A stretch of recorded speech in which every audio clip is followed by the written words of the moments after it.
Subscribe करा महानुभाव प्रतितिपंथ चॅनलला व बेल बटन अवश्य दाबा लेटेस्ट नोटिफिकेशन प्राप्त करण्यासाठी। भगवत प्रणाम। जय श्री कृष्ण।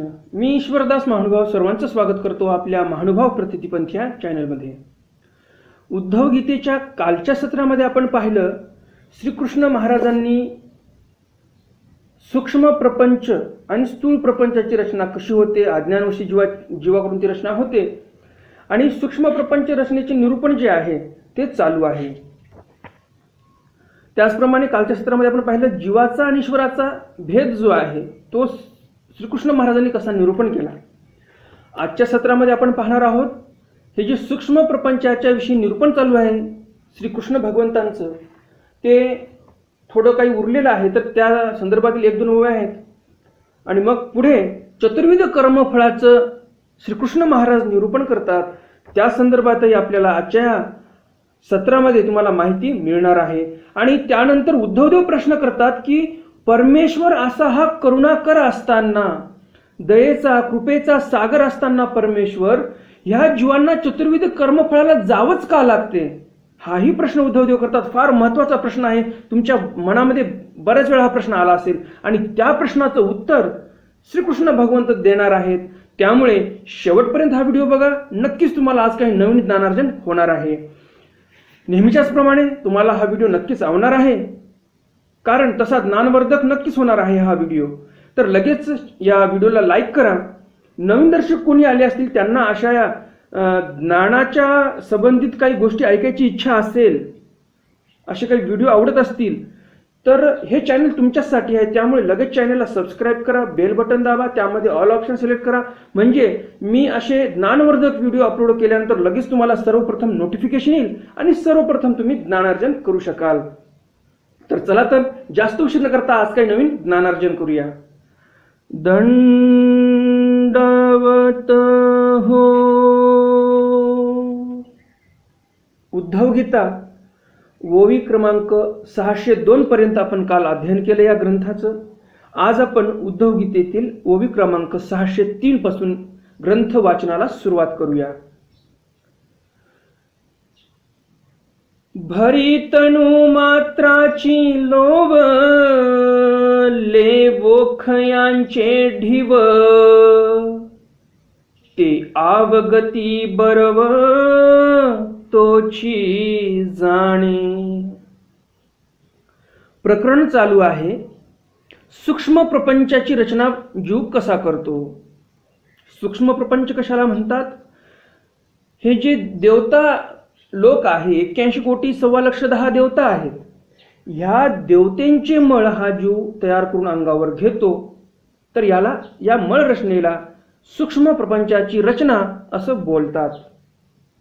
तर इथे आपल्याला श्रीकृष्ण महाराज सांगत आहेत, भरी तनुमात्राची लोव, ले विख्याचे ढीव। तनुमात्राची लोव म्हणजे काय? तर शेषशय्या जो आहे, शेषशय्यापासून ते खाली ब्रह्मादिकांपर्यंत हे सकळ देवता ज्या आहेत, या देवतेंचे मळ जणू काही लोव आहे, म्हणजे अंगावर जसे आपल्या छोटे छोटे केस असतात त्याप्रमाणे जणू काही हे मळ म्हणजे केस आहेत। उदाहरण देत आहेत बरं, काही वास्तविक केस वगैरे असातला काही भाग नसतो, तिथे एक उदाहरण देत आहेत की ज्याप्रमाणे आपल्या अंगावर केस असतात त्याप्रमाणे या मळाची रचना करून अंगावर घेतलेली आहे या जीवाने। जसे तळ हातावर केस नसतात तर त्याप्रमाणे मग काही भागावर जीवाचा मळ लागला आणि काही भागावर नाही लागला, अशातला भाग आहे का? नाही, तशातला काहीही भाग नाही। पूर्ण जीवाचं स्वरूप मळल्या जाते तिथे त्या देवतेच्या मळामुळे, त्यामुळे कोणताही भाग असा शुद्ध उरत नाही।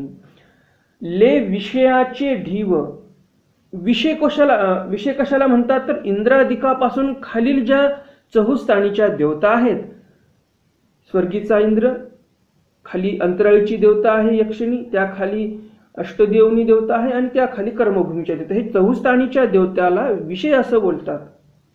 संहार प्रकरणामध्ये आलेलं आहे, ते वचन मी काय उच्चारणार नाही, फक्त एक उदाहरण म्हणून तुम्हाला सांगितलेलं आहे। त्या संहार प्रकरणामध्ये या देवतेंच्या मळाला विषय असं बोललेलं आहे। विखो विषय असे शब्द आलेले आहेत। तर असे ते चहुस्थानीच्या देवताचे ढीव रचतो, म्हणजेच इथेही आपल्याला मळच बोलायचे आहेत, फक्त शब्द बदललेला आहे काव्यामध्ये. तर त्यांचेही मळ रचले. ते अवगती बरव तोची जाणे, आणि अशी मळ रचना केली मळाची, आणि त्याची अवगती म्हणजे ते मळ त्याने अंगावर कसे घेतले, त्याचं सोंग कसं घेतलं, आणि त्याची कुशलता जी आहे, बरव म्हणजे कुशलता, तोची जाणे म्हणजे त्या काळी तो जो जीव आहे. आता इथे ज्या जीवाचा उल्लेख केलेला आहे श्रीकृष्ण महाराजांनी, तो जीव म्हणजे तुम्ही आणि मी. आपण या सर्व जीवांनी अशा मळाच्या रचना केलेल्या आहेत, आणि मग असं आपण या प्रपंचामध्ये येऊन पडलेलो आहोत, या संसार राहाटीमध्ये अडकलेलो आहोत, चतुर्विध कर्मफळामध्ये. आपल्याला ईश्वराची कृपा आहे, आपल्याला मानवपंथ प्राप्त झाला, ब्रह्मविद्येचे 4 शब्द आपल्याला ऐकायला मिळतात, आणि या 4 शब्दाच्या अनुसार जर आपण आचरण केलं तर नक्कीच आपण या सागरातून, संसार सागरातून नक्कीच तरून जाऊ. तर इथे आपलीच गोष्ट चालू आहे, नाही तर तुम्हाला असं वाटलं कोणता तरी जीव नाही. आपण सर्वांनी हे काम केलेले आहेत. हे सर्व मळरचना तुम्ही आम्ही सर्वांनी केलेले आहेत. जे कोणी आपल्या पंथामध्ये मोठे मोठे महंत अधिकरण असतील, या सर्वांनीच अशी मळरचना करूनच इथे सर्व आलेले आहेत. चतुर्विध कर्मफळाचं जे निरूपण आहे ते पुढे श्रीकृष्ण भगवंत उद्धव देवांना करत आहेत. फेडुनी जन्माची जवणिक, वैखरी येते करी वादक, मग संपादी नाटक प्रवृत्ती मार्गाचे. श्रीकृष्ण भगवंत म्हणतात, फेडुनी जन्माची जवणिक, वैखरी येते करी वादक. हे जे जन्माची जवणिक आहे म्हणजे पडदा होता कशाचा, सामर्थ्याचा. मागच्या ओळीमध्ये पाहिलं आपण की ह्या जीवाने मळरचना केली. आता मळरचना केली म्हणजे त्याला सामर्थ्य लागते, तर ते सामर्थ्य कोणी दिलेलं होतं, मायेने दिलेलं होतं. तर अशी ती माया फेडुनी जन्माची जवणिक म्हणजे जे सामर्थ्य रूपी जवणिक होती ते फेडलेली आहे. सामर्थ्य दिलेलं हिरावून घेतलं मायेने, आणि मग वैखरी येते करी वादक, मग संपादी नाटक प्रवृत्ती मार्गाची. आणि मग वैखरी वाचा कोणाला बोलतात, जसं मी बोलत आहे ही वैखरी वाचा आहे, तुम्ही बोलता ती वैखरी वाचा आहे. जे काही मनुष्य जात आहे ही जी संभाषण करते, जे बोलते, याला वैखरी असं बोलतात. तर वैखरी करी वादक म्हणजे वैखरी वाचा बोलायला लागलेला आहे जीव, म्हणजेच काय झालं, मनुष्य जन्मामध्ये आलेला आहे. आणि मग संपादी नाटक, आणि मग नाटकाचं संपादन होते, स्वांग चालू होते, नाटक चालू होते. हे कोण संपादन करते प्रवृत्ती मार्गाचं, तर हे जे कर्मफळ ज्या जीवाने जसे जोडलेत, एखाद्या जीवाने जोडला देवतेचा धर्म, एखाद्या जीवाने जोडला परमेश्वराचा धर्म, तर ज्याच्या त्याच्या कर्मानुसार मग प्रवृत्ती मार्गाचे आचरण चालू होते. ज्यांनी देवतेचे धर्म जोडले ते देवतेच्या मार्गाकडे लागले, त्याला प्रवृत्ती मार्गाचं नाटक म्हणतात. आणि जर ईश्वर मार्गाकडे लागला तर त्याला निवृत्ती बोलतात. इथे निवृत्तीचं काही घेणं देणं नाही, ओवीमध्ये फक्त प्रवृत्ती मार्गाचा उल्लेख इथे श्रीकृष्ण भगवंतांनी केलेला आहे. तर अशा प्रकारे हा जीव मेळेला मनुष्य जन्मामध्ये आला, आणि असे या प्रपंचाचं नाटक चालू झालेलं आहे. सर्व जीव जे आहे ते संसारामध्ये गुरफटून गेले, मायामोहामध्ये गुरफटून गेले. हे शरीर कशासाठी दिलेलं आहे परमेश्वराने हेही विसरून गेले, आणि संसार म्हणजे मी असं होऊन बसलेलं आहे. संसारावेगळा मी कधी होऊच शकणार नाही अशी बुद्धी होऊन गेलेली आहे. ज्याप्रमाणे पाण्यामधली मासळी असते, तिला जर पाण्याच्या बाहेर काढलं तर ती मरून जाते, तसं या जीवाला होऊन बसलेलं आहे. सध्या प्रपंचामध्ये एवढा तल्लीन झालेला आहे की असं वाटते प्रपंचाचा जर हा वेगळा झाला तर हा जीव मरून जाईल. एवढा आत्मत्व पावलेला आहे प्रपंचाच्या ठिकाणी या जीवाने. हाते विन अंतराळी ब्रह्मगोळकाचे आढाल चाळी, चाले विन पावली कर्माची वर्तेवरी.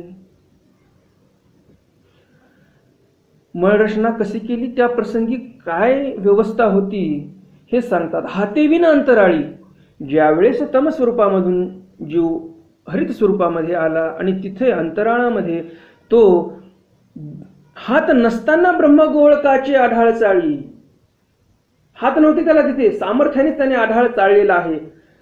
ब्रह्म गोळक म्हणजे काय तर या मळांची जे आहेत, या ब्रह्मांडामध्ये जेवढ्या देवता आहेत, ब्रह्मांडामध्ये जेवढ्या देवता आहेत तेवढ्या देवतांचे मळ त्याने तयार करून अंगावर घेतलेली आहेत. चाले विन पावली कर्माची वर्तेवरी. पाऊल नाहीत, कारण जीव तो पंगू बोललेला आहे सर्वज्ञ श्री चक्रधर स्वामींनी. पाऊल नाहीत तिथे. मनुष्य जन्मामध्ये जन्माला आला जीव त्यावेळेस पाऊल आले, वर कुठे पावलं होते त्याच्याकडे नव्हते. तरी पण कर्माच्या वर्तेवर हा जीव चालायला लागलेला आहे. तर कर्म त्याच्याकडे पाय नाहीत तरी पण चालायला लागलेला आहे. तर मग कसा चालायला लागलेला आहे? त्याला सांगाती कोण आहे? तर त्याला सांगाती आहे संलग्न. कालच्या सत्रामध्ये सांगितलं जीवाला संलग्न लागलेला आहे. तर तो संलग्न पुढे चाललेला आहे, जीव त्याच्या मागे मागे चाललेला आहे. तर संलग्न हा तिथे मार्गदर्शक ठरलेला आहे. कुठे? प्रपंचाकडे नेण्यासाठी बरं का. नाही तर तुम्हाला वाटेल मार्गदर्शक असतो संलग्न आणि मग ईश्वराकडे जाण्यासाठी तो मला मार्गदर्शन करेल, असा अर्थ नाही, अशातला भाग नाही.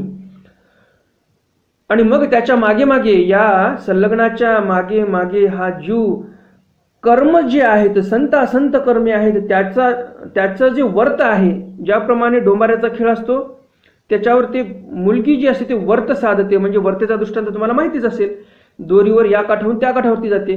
तसं कर्माची जी वर्त आहे त्याच्यावर हा जीव या संलग्नाकडे पाहत पाहत चाललेला आहे. इंद्रिय वाद्याचे गजराऊ करुणी स्वर्ग नरकाचे बगळाऊ नवल खेळे जीव ये भूमिरंगी. इंद्रिय वाद्याचे गजराऊ. इंद्रिय जे आहेत तेच जणू काही वाद्यंत्र आहेत, त्याच्या गजराने करुणी स्वर्ग नरकाचे बगळाऊ. हे जे स्वर्ग नरक आहेत याचा बगळाऊ केला. म्हणजेच इथे जे वीरभद्राचे नाटक चालतात त्याचं इथं साहित्य, इथं उल्लेख केला आहे त्याच्या साहित्याचा. नवल खेळे जू ये भूमी रंगी. म्हणजे ते वीरभद्राचं साहित्य कसं आहे, त्यांचं स्वांग कसं असते, ज्याला आपण नजर कैद म्हणतो. वेगवेगळे त्याच्यासाठी दिशाभूल करून जादू दाखवतात लोक. नजर एकीकडे असते आणि इकडे हातचालकी करून दुसरी जादू दाखवतात. तर त्याप्रमाणे इथे ते वीरभद्राचा खेळ असतो. तर हे स्वर्ग नरकाच्या बगळावामध्ये, या सोंगामध्ये हा जीव अडकून गेलेला आहे. म्हणजेच काय, स्वर्ग आणि नरक दोन उल्लेख केलेला आहे इथे ओळीमध्ये. तर अनुषंगिक याच्यामध्ये काय आलं, स्वर्ग नरक आणि कर्मभूमी आणि मोक्ष आलेला आहे. म्हणजे चतुर्विध कर्मफळाचं निरूपण इथे करत आहेत, त्याच्यामुळे अनुषंगिक ते आलेले आहेत. आणि नवल खेळे जीव या भूमी रंगी. नवल खेळे म्हणजे आश्चर्यकारकरित्या या संसार रूपी या जगतामध्ये हा जीव खेळायला लागलेला आहे. आश्चर्य का म्हटलेलं आहे श्रीकृष्ण महाराजांनी इथे? आश्चर्य ह्या कारणाने बोललेलं आहे, प्रत्येक जीवाला माहिती आहे सोबत काही एक येणार नाही. मरताना सर्व इथेच सोडून जायचं आहे आपल्याला. तरीही हा जीव किती भांडणं करतो, किती तंटे करतो, याला फसवतो त्याला फसवतो, याचा हडपण्याचा प्रयत्न करतो त्याचा हडपण्याचा प्रयत्न करतो. जे चांगले लोक असतात त्यांना जीणं मुश्किल करून टाकतात हे वाईट लोक. साध्या शेतीच्या धुऱ्यासाठी खुन होतात. परके लोक नाही, भाऊ भाऊच भांडणं करायला लागलेले आहेत. आणि म्हणून श्रीकृष्ण भगवंत म्हणतात नवल खेळ आहे. या बापड्यांना माहिती आहे इथं सोडून जायचं आहे, तरी एवढा खेळ करत आहेत, एवढी मारामारी, एवढे भांडण तंटे. काही गरज नसताना एवढ्या मोठ्या अणुबॉम्बाचा आविष्कार करून टाकला या लोकांनी. पृथ्वीच्या मोठ्या भागाला बंजर करून टाकलेला आहे. जिथे अणुबॉम्ब पडला तो भाग बंजर होऊन जातो, तिथे गवताची काडी उगवत नाही. एवढी अनमोल अशी सृष्टीची निर्मिती परमेश्वराने केली, तो काय असा सत्यानाश करण्यासाठी? तरी पण आश्चर्य आहे. म्हणून म्हणतात श्रीकृष्ण महाराज, आश्चर्य आहे की हे जीव इतका खेळ खेळतो सोबत काही एक येत नसताना. आणि जर सोबत येत असतं तर काय केलं असतं हो या जीवाने, तुम्हीच विचार करा. आणि कमेंट बॉक्स मध्ये कमेंट करा, जर जीवाच्या सोबत मेल्यानंतरही काही वस्तू येत असत्या तर जीवाने काय काय पराक्रम केले असते हे मला तुमच्याकडून ऐकण्याची इच्छा आहे आणि त्यामुळे कमेंट बॉक्समध्ये नक्की कमेंट करा. मी तुमच्या कमेंटची वाट बघणार. या भूमिरंगावर असे खेळ करायला लागलेला आहे हा जीव. रसाचे नियावेसे या निज रूप न प्रकाशे देहाचे स्वांग नेणो कैसे होणी ठाके. मागच्या ओळीमध्ये जो अर्थ सांगितला तत्सादृश्यच अर्थ या ओळीमध्ये आहे. रसाचेनी अवस्थे या निजरूपण प्रकाशे. रसाचा आवेश एवढा भरलेला आहे मनामध्ये, मग ते नवरस आहेत षड्रस आहेत. जे काही मनामध्ये राग द्वेष काम क्रोध मद मत्सर साहित्याचे नवरस वगैरे वगैरे हे सर्व जे आहेत एवढं मनामध्ये भरलेलं आहे हे की या निजरूप न प्रकाशे, याला स्वतःचं निजरूप जे आहे ते प्रकाशतच नाही. की माझं स्वरूप काय, मला साध्य काय करून घ्यायचं आहे मनुष्य जन्मामध्ये आल्यानंतर. हे जे नश्वर देह आहे हे देह म्हणजे मी नाही हा तो विसरूनच जातो. परिस्थिती काय होते त्याची, देहाचे स्वांग नेणो कैसे होऊन ठाके. त्याच्या देहाचं जे सोंग आहे ते असं काही होऊन जाते की हे देह म्हणजेच मी आहे असं होऊन जाते. आत्मा हा वेगळा आहे, हे नश्वर देह प्रापंचिक देह हे वेगळं आहे. सप्तधातुरूप हे जे देह आहे हे वेगळं आहे आणि आत्मा हा वेगळा आहे. आत्म्याचं साधन वेगळं, आत्म्याचं साध्य वेगळं आहे.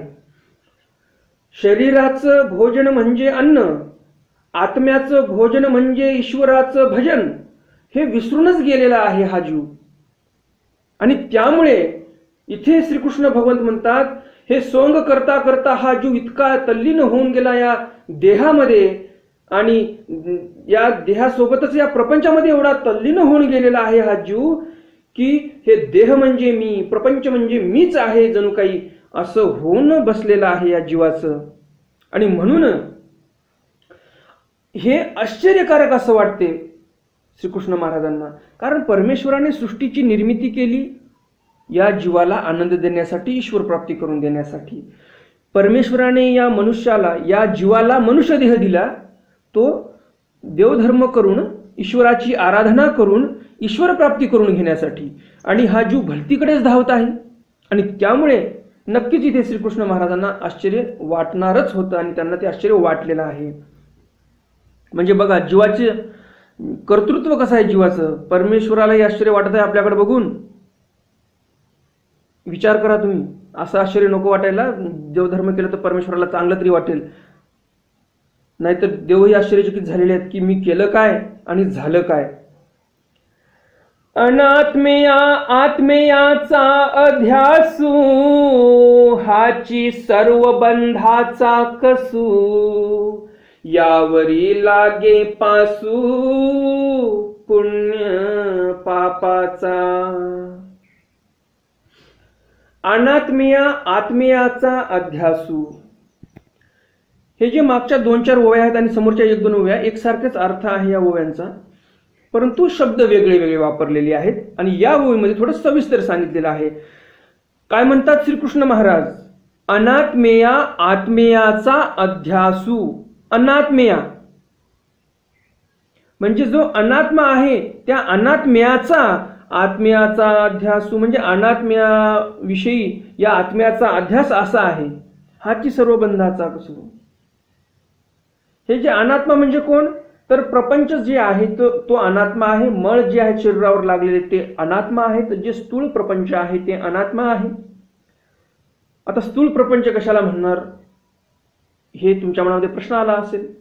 स्थूल प्रपंच म्हणजे आपल्याला जे दृष्टीने दिसते, आपल्या दृष्टीशी जे काही गोचर वस्तू आहेत, गोचर म्हणजे दिसणाऱ्या, आपण त्यांना स्पर्श करू शकतो, पाहू शकतो. जसे झाडं आहेत, वेली आहेत, आपलं घर आहे, घराचं गेट आहे, नालीमध्ये वाहणारं पाणी आहे, ते पण आपल्याला डोळ्याने दिसत आहे. म्हणजे तेही काय आहे, तर प्रपंचच आहे, स्थूल प्रपंच त्याला बोलतात. मग लोखंड, गजाळी, सिमेंट, दगड, गिट्टी, सिमेंट सगळं सगळं सगळं आले, जे काय दृष्टीला दिसत आहे आपल्याला ते सर्व स्थूल प्रपंच बोलतात त्याला. सूक्ष्म म्हणतात, ज्याप्रमाणे मागच्या ओळीमध्ये सांगितलं मी, अंगावर मळ घेतली त्याला सूक्ष्म. तर असे हे जे प्रपंच आहेत, या प्रपंचाच्या ठिकाणी हा जो आत्मा आहे, या आत्म्याचा अध्यास एवढा लागलेला आहे की हा आत्मा त्या अनात्म्याला म्हणजे स्थूल प्रपंचाला, सूक्ष्म प्रपंचाला मी स्वतःच आहे असं बोलायला लागला. आणि हेच कारण आहे.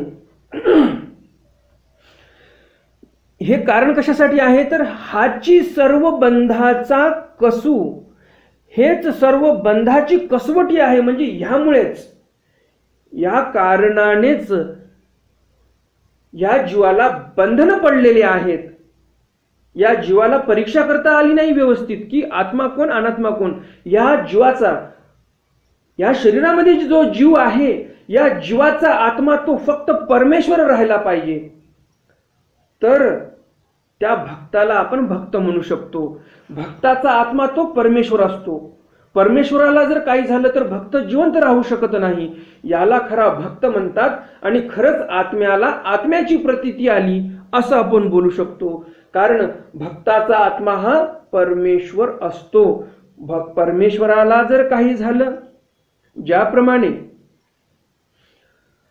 महादोबा भक्त होते, महादोबा भक्ताला एका माणसाने सांगितलं की तुमचे स्वामी तर मेले, त्यांना साप चावला.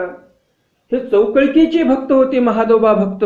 लीळाचरित्रामध्ये याचा उल्लेख आलेला आहे.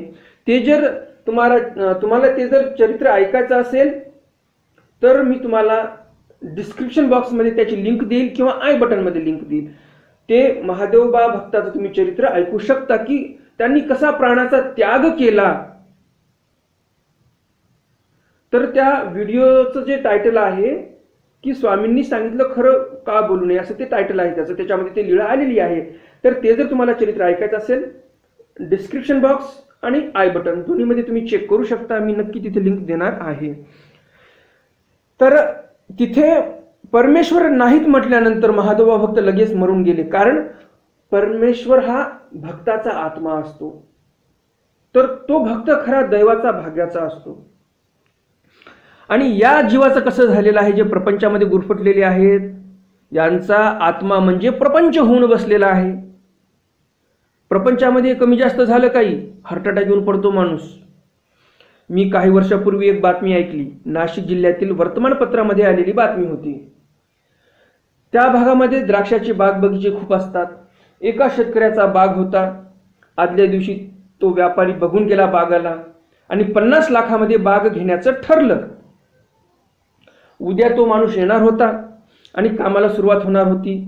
ते काय बयाणा वगैरे ते नंतर होणारच होतं, परंतु 50 लाखाला ते त्यांचं ठरलं होतं. रात्रीतून एवढी गारपीट झाली, अक्षरशः ते जी बाग होती पूर्ण नष्ट होऊन गेली. सकाळी उठून तो शेतकरी पाहतो बाग नष्ट झाली, 50 लाखाचा फटका बसला आणि हार्ट अटॅक आला आणि जागीच माणूस मरून गेला. म्हणजे याचा अर्थ काय झाला तर हा प्रपंच या जीवाचा आत्मा ठरलेला आहे. म्हणून द्राक्षाचा बाग गायब झाला, आत्मा निघून गेला. परंतु भक्ताचं तसं नसते. भक्त जो असतो तो भक्त परमेश्वराला स्वतःचा आत्मा समजतो आणि तो आत्मा जर निघून गेला, परमेश्वर जर दूर झाला, तर या भक्ताच्या शरीरातही आत्मा राहत नाही. तर हा फरक आहे. इथे मी तुम्हाला एक चांगलं उदाहरण दिलेलं आहे. अनात्म्यावर आत्मप्रतीती या जीवाची कशी आलेली आहे. ते द्राक्ष म्हणजे खरंच आत्मा होता का हो त्या शेतकऱ्याचा? नाही. परंतु झालं काय, द्राक्षाची बाग नष्ट झाली, आत्मा निघून गेला. काय बोलावं काय करावं तुम्ही सांगा. परमेश्वराला आश्चर्य नाही वाटणार का हो? परमेश्वराने सृष्टी रचना केली आहे जीवाला ईश्वर प्राप्ती करून देण्यासाठी, आणि या माणसाचे जर आत्मे शरीरातून निघून चालले द्राक्षाचा बाग नष्ट झाल्यावर, तर परमेश्वर कपाळावर हात नाही मारणार तर काय करणार? तुम्हीच विचार करा. कमेंट बॉक्समध्ये कमेंट करा काय वाटतं तुम्हाला या उदाहरणावर. आणि मग अशा या जीवाची गती झाल्यावर खरंच या जीवाला पुण्य भेटणार आहे का? नाही. आणि मग श्रीकृष्ण महाराज म्हणून म्हणतात या ओळीमध्ये, यावरी लागे पासू पुण्य पापाचा, आणि म्हणून यावर लागते पास. पापाचाही लागतो आणि पुण्याचाही लागतो. पुण्य कमी लागते, पाप जास्त लागते. तर एकंदरीत अशी स्थिती आहे या जीवाची, ऐकावं ते नवलच आहे. जैसी आपुलेनी आगे वेळुवादचा गी लागे, तो जाळी सर्वांगे मुळा सकट. इथे एक सुंदरसं उदाहरण दिलं श्रीकृष्ण भगवंतांनी समजण्यासाठी. उदाहरण दिलेलं आहे वेळुवाचं. उन्हाळ्याच्या दिवसामध्ये वेळुवाच्या फाट्यावर घासून तिथे जाळ लागतो आणि तो जाळी सर्वांगे मुळासकट.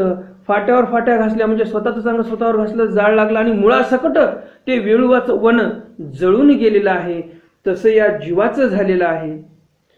त्या शेतकऱ्याने बाग स्वतःच लावली होती, बाग चांगली फुलली होती, बहरली होती. त्याचा मनाचा भाव एवढा बसलेला होता त्या बागेवर. बाग नष्ट झाली आणि स्वतः जळून मरून गेला. जळून मरून नाही गेला, परंतु इथे उदाहरण आहे म्हणून म्हणत आहे मी, परंतु त्याच्या आत्म्यातून त्याच्या देहातून आत्मा निघून गेलेला आहे. तर अशी फजिती होते जशी या वेळुवाची झाली. वेळूला घासला, जाळ लागला आणि सगळं वन जळून गेलं वेळुवाचं.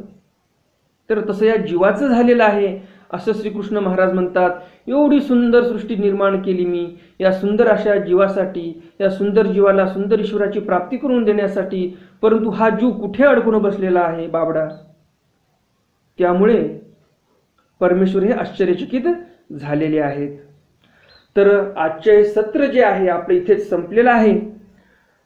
तुम्हाला हा व्हिडिओ नक्कीच आवडला असेल. अजून व्हिडिओला लाईक केलं नसेल तर लगेच व्हिडिओला लाईक करा.